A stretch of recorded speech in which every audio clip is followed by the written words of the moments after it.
தங்கம் போகிற போக்க பார்த்தா பயங்கரமாக ஏறும்னு நினைக்கிறேன். ஸோ இப்போ நான் வாங்கி வச்சுக்கவா? லாக்கரில் போனீங்கன்னா அது ப்ரொடக்டிவ் அசெட்டா அப்படின்னு கேட்டிங்கன்னா, கோல்டை எடுத்துகிட்டு போய் பிளட்ஜ் பண்ணி இன்றைக்கும் கொஞ்சம் பேரெல்லாம் யூஸ் பண்ணிக்கிட்டு இருக்காங்க. நீங்கள் ஒரு ஜுவல்லரி ஷாப்பில் வந்து ஜுவல்லை வாங்கிட்டு திருப்பி வெளியில் வரும்போதே உங்களுக்கு வந்து அத்தனை லாஸஸ் வந்து ஆல்ரெடி நீங்கள் வந்து புக் பண்ணிட்டீங்க. ஸோ கோல்டு வாங்க போகிறது பிளைண்டாக வாங்க போகிறோம், அவ்வளோதான். என்ன யோசிக்கணும், என்ன விஷயம் பண்ணக்கூடாது? நான் ரிஸ்க் கொஞ்சம் அதிகமாக இருக்கிறதுனால இன்றைக்கி ஒரு உங்ககிட்ட 10 லட்ச ரூபா இருக்குது பர்சனலாக அப்படின்னா நீங்கள் கோல்டில் அதை எப்படி இன்வெஸ்ட் பண்ணுவீங்க? கோல்டா ஸ்டாக் மார்க்கெட்டா? கோல்டை கம்பேர் பண்ணும்போது ஈக்விட்டி வந்து கொஞ்சம் 5 லட்சத்துக்கு இன்றைக்கி சென்னையில் ரியல் எஸ்டேட் வாங்க முடியுமா அப்படின்னு கேட்டோன்னா டெஃபினட்டாக முடியாது. வணக்கம் சார். வணக்கம் சார். தங்கம் இப்போ பார்த்தீங்கன்னா ஆல் டைம் ஹையில் இருக்குது.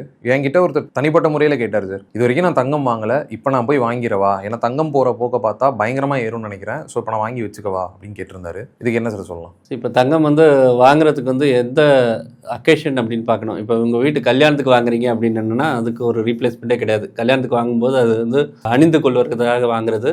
அது ஒரு ஆபரண தங்கம் அப்படின்னும் போது அதுக்கான நீடு வந்து செப்பரேட்டு. அதனால் அதை வந்து நம்ம கன்சிடர் பண்ணக்கூடாது. அதே நேரத்தில் அதை இன்வெஸ்ட்மெண்ட்டாக பண்ணலாமா அப்படின்ற கேள்வியாக இருந்தது. என்னென்னா, இன்வெஸ்ட்மெண்ட்டில் நம்ம பொறுத்த வரைக்கும், இன்வெஸ்டரை பொறுத்த வரைக்கும் அது ரிட்டர்ன் ஓரியன்ட் டிசிஷன். ரிட்டர்ன்ஸ் எவ்வளோ வேணும் அப்படின்றத வச்சு தான் இந்த டிசிஷனை நீங்கள் வந்து எடுக்க போகிறீங்க. ஸோ அந்த நேரத்தில் நம்ம வேல்யூவேஷனை பார்க்கணும், அந்த அசட்டோட வேல்யூவேஷனை பார்க்கணும். இப்போ லாஸ்ட் 2 வருஷத்தில் வந்து இது வந்து நல்லா ஓடிட்டு இருக்கு. இப்போ ஒரு கோல்டோட விலை வந்து இப்போ 10 கிராம்ஸ்க்கு ஒரு 1,50,000 மேலே வந்து ஒரு ஆவரேஜ் ரேட் வந்து வர ஆரம்பிச்சிடுச்சு. இவ்வளோ ஏறின நேரத்தில் வந்து இனிமேல் ஃபர்தர் அப்ரிசியேஷன் இருக்குமான்னு கேட்டிங்கன்னா டெஃபினட்டாக இருக்கும். ஆனால் வந்து அது வாலட்டிலிட்டியோட வரும். உங்கள் வாலட்டிலிட்டியோட வரும் அப்படின்னும் போது உங்களுடைய ரிட்டர்ன் ஆஸ்பெக்ட்ஸ் வந்து இதேமாதிரி 40% 50% வராது.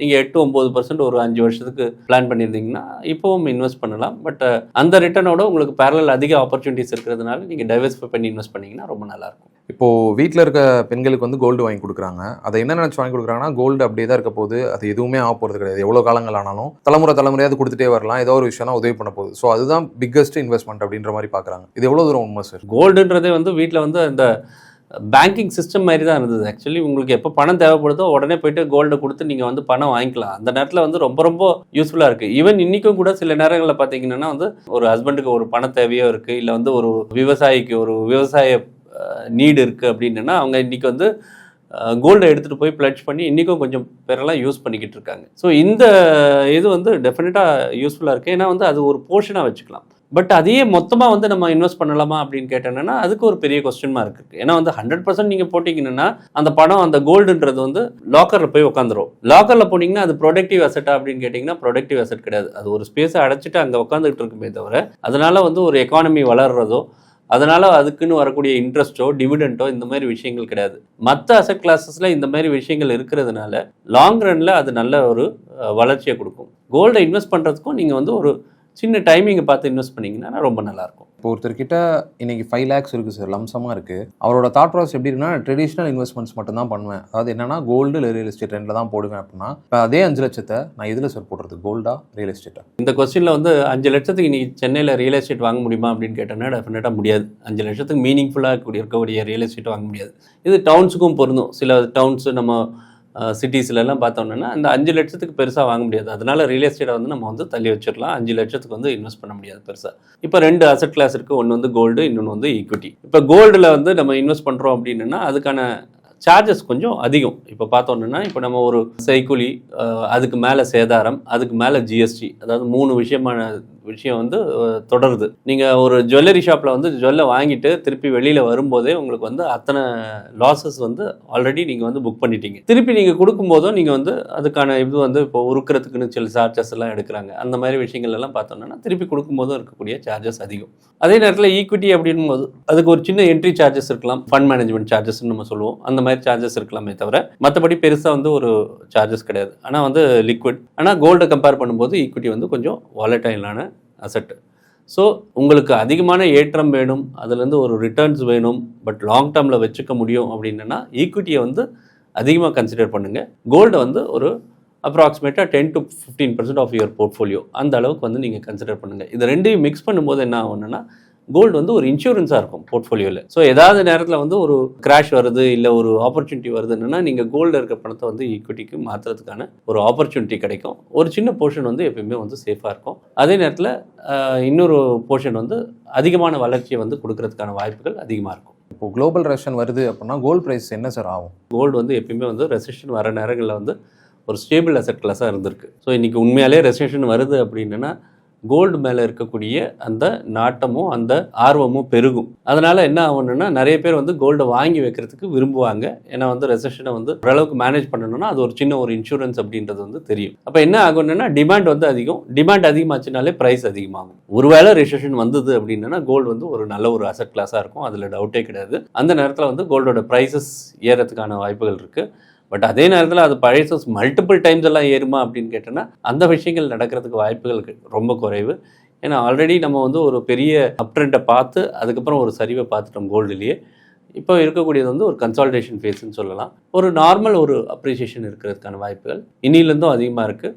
மல்டி இயரில் அது வந்து ஒரு நல்ல ஒரு தீம். ஏன்னா இப்போ லாஸ்ட் ஒரு 5 வருஷமாகவே நம்ம கோல்டை பற்றி பேசிக்கிட்டு இருக்கோம். நிறைய கோல்டு டிமாண்ட் வந்து ரீட்டைலை விட்டுட்டு கவர்மெண்ட் சைடு டிமாண்ட்லேருந்து இருக்குது அப்படின்றதெல்லாம் நம்ம பார்த்துருக்குறோம். பட் சமீபத்திய நிகழ்வுகள் அப்படின்னு பார்த்தோம்னா இப்போ வந்து ஒரு இம்போர்ட் டியூட்டி வந்து கவர்மெண்ட் வந்து இம்போஸ் பண்ணாங்க. ஒரு 9% இம்போர்ட் டியூட்டி வந்து இம்போஸ் பண்ணாங்க. அதனால் என்ன ஆச்சுன்னா நம்ம வந்து கோல்டோட காஸ்ட் இந்தியாவில் வந்து அதிகமாக இருக்குது. ஸோ இதனால ப்ரைஸ் அப்ரிசியேஷன் வந்திருக்கு. ஸோ இது வந்து அகைன் இன்னொரு ப்ராப்ளம் வந்து ப்ரைஸ் அப்ரிசியேஷனை ஃபர்தராக வந்து ரொம்ப அதிகமாக கூட்டுறதுக்கான வாய்ப்புகள் ரொம்ப கம்மி. ஏன்னா ஏதோ ஒரு பாயிண்டில் வந்து கவர்மெண்ட் வந்து அந்த 9% இம்போர்ட் டியூட்டியை வந்து எடுத்துருவாங்க. அன்றைக்கி வந்து அந்த ப்ரைஸ் வந்து கோல்டு ப்ரைஸ் வந்து லோக்கல் ப்ரைஸஸ் வந்து குறைவதற்கான வாய்ப்புகள் இருக்குது. ஸோ இதனால் வந்து ரிஸ்க் கொஞ்சம் அதிகமாக இருக்கிறதுனால இன்றைக்கி ஒரு போர்ஷனை வந்து நம்ம கோல்டில் இன்வெஸ்ட் பண்ணுறது நல்லது.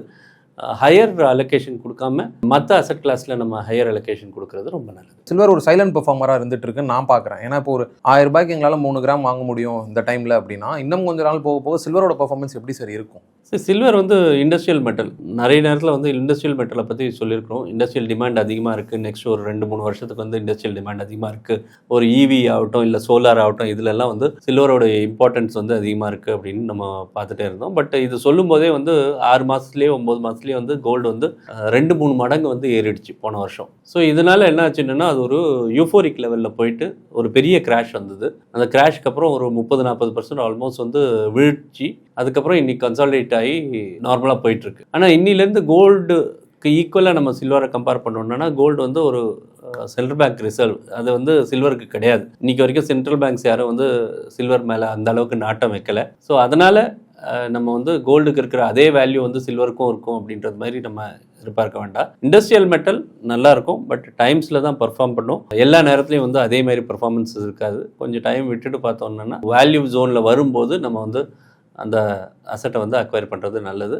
இந்த நேரத்தில் வந்து அது ரொம்ப காஸ்ட்லியாக தெரியுது. ஸோ கோல்டு வாங்க போகிறது பிளைண்டாக வாங்க போகிறோம், அவ்வளோதான். என்ன யோசிக்கணும், என்ன விஷயம் பண்ணக்கூடாது? நாங்கள் சரி, கோல்டு வாங்க போகும்போது நிறைய நேரத்தில் நம்ம வந்து ஃபிசிக்கலாக வாங்க போகிறது தான் தப்பே. நம்ம பார்த்தோம்னா நான் சொன்ன மாதிரி ஃபிசிக்கலாக வாங்கும்போது நிறைய காஸ்ட் வந்து போயிடுது. நீங்கள் வாங்கிட்டு அடுத்த நொடி பார்த்தீங்கன்னா அந்த காஸ்ட் எல்லாம் உங்களுக்கு ரெக்கவரபிள் கிடையாது. அதே மாதிரி விற்கிற நேரத்துலையும் அதேமாரி சில காஸ்ட் எல்லாம் இருக்குது. இதெல்லாம் வந்து ரெக்கவரபிள் கிடையாது. ஸ்டோரேஜ் காஸ்ட் இருக்குது தனியாக, அதுவும் வந்து ரெக்கவரபிள் கிடையாது. இதனால எக்கானமிக்கு பெரிய இம்ப்ரூவ்மெண்ட் இருக்கா அப்படின்னு கேட்டோன்னா அதுவும் கிடையாது. It is insurance for a particular person R particular portfolio.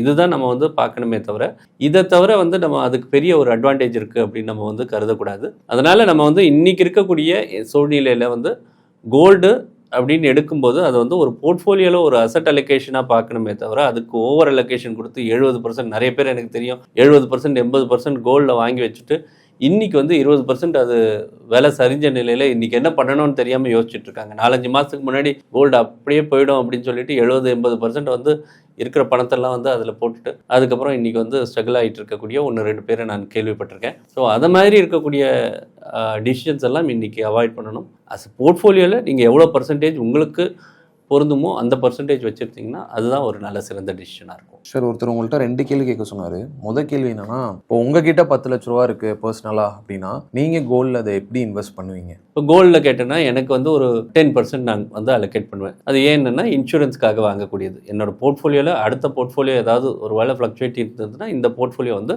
Equity சம்மந்தமாக இல்லாத ஒரு அசட் கிளாஸில் இருக்குது அப்படின்றதுனால ஒரு 10% வாங்குவேன். மீதி இருக்கிறத வந்து டைவர்சிஃபைடாக ஒரு ஈக்விட்டி ஓரியன்ட் ஃபண்டில் வந்து ஒவ்வொரு பீரியட் ஆஃப் நெக்ஸ்ட் ஒரு 6 to 12 monthsல வந்து ஒரு சிஸ்டமேட்டிக் ட்ரான்ஸ்ஃபர் பிளான் ரூட்டில் வந்து இன்வெஸ்ட் பண்ண பார்ப்பேன். ஸோ இதை மாதிரி இருக்கக்கூடிய டிசிஷனால் என்ன ஆகணும்னா லாங் ரன்ல எனக்கு ஈக்விட்டி வந்து ஓரளவுக்கு பெட்டராக பர்ஃபார்ம் பண்ணும். ஒரு 10 வருஷம் 20 வருஷம் அப்படின்னு சொல்லும்போது ட்ரெடிஷ்னலாக ஈக்விட்டி வந்து கோல்டை விட பெட்டராக பர்ஃபார்ம் பண்ணியிருக்கிறதுக்கான ரெக்கார்ட்ஸ் நிறைய இருக்குது. ஸோ அதுக்கேற்ற மாதிரி நம்ம ரிட்டர்ன்ஸும் நல்லாயிருக்கும் அப்படின்னு நான் நம்புகிறேன். சார் அடுத்த 10 வருஷத்துக்கு இந்த ரெண்டில் ஏதாவது ஒன்று தான் நீங்கள் சூஸ் பண்ண முடியும் அப்படின்னா என்ன சூஸ் பண்ணுவீங்க? கோல்டா ஸ்டாக் மார்க்கெட்டா? அடுத்த 10 வருஷத்துக்கு இன்றைக்கு காலகட்டத்தில் நான் வந்து ஸ்டாக் மார்க்கெட்டை யூஸ் பண்ணுவேன். ஏன்னா வந்து ஈக்விட்டிஸ் நல்ல இறங்கின நிலையில் இருக்குது. கோல்டு ஆல்ரெடி ரிட்டர்ன் கொடுத்ததுனால நான் கொஞ்சம் எக்ஸிட் பண்ணியிருக்கிறேன். ஈக்விட்டிஸ் இன்னைக்கு என்னை பொறுத்த வரைக்கும் ப்ரிஃபர்ட் அசெட் கிளாஸாக இருக்கும். போர்ட்ஃபோலியோவில் கோல்டு மட்டுமே வச்சுக்கிற ஆளுங்க நிறைய பேர் இருக்காங்க. அவங்களுக்கு உங்களோட அட்வைஸ் என்ன? கோல்டு மட்டுமே வச்சுருந்தீங்கன்னா உங்களோட ரிஸ்க் ரொம்ப அதிகம்.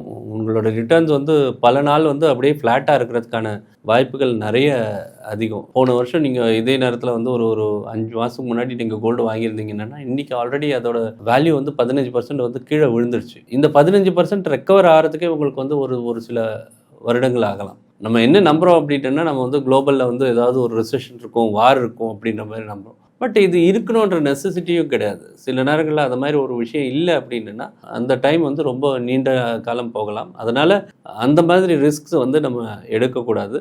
எப்பயுமே ஆஸ் எ இன்வெஸ்டர் உங்களை பொறுத்த வரைக்கும் பெட்டரான ரிட்டர்ன் எடுக்கணும். பெட்டரான ரிட்டர்ன் போது ஆல்ரெடி பெஞ்ச்மார்க் உங்களுக்கு வந்து பேங்க் டெபாசிட்ஸ் இருக்குது. இந்த பேங்க் டெபாசிட்டோட எப்படி நீங்கள் வந்து ஒரு 2%, 3%, 5% அதிகமாக பண்ணுறதுக்கு உங்களுக்கு என்ன பண்ண முடியும் அப்படின்றத நீங்கள் பார்த்துட்டு அதுக்காக இன்வெஸ்ட் பண்ணுறது ரொம்ப நல்லது.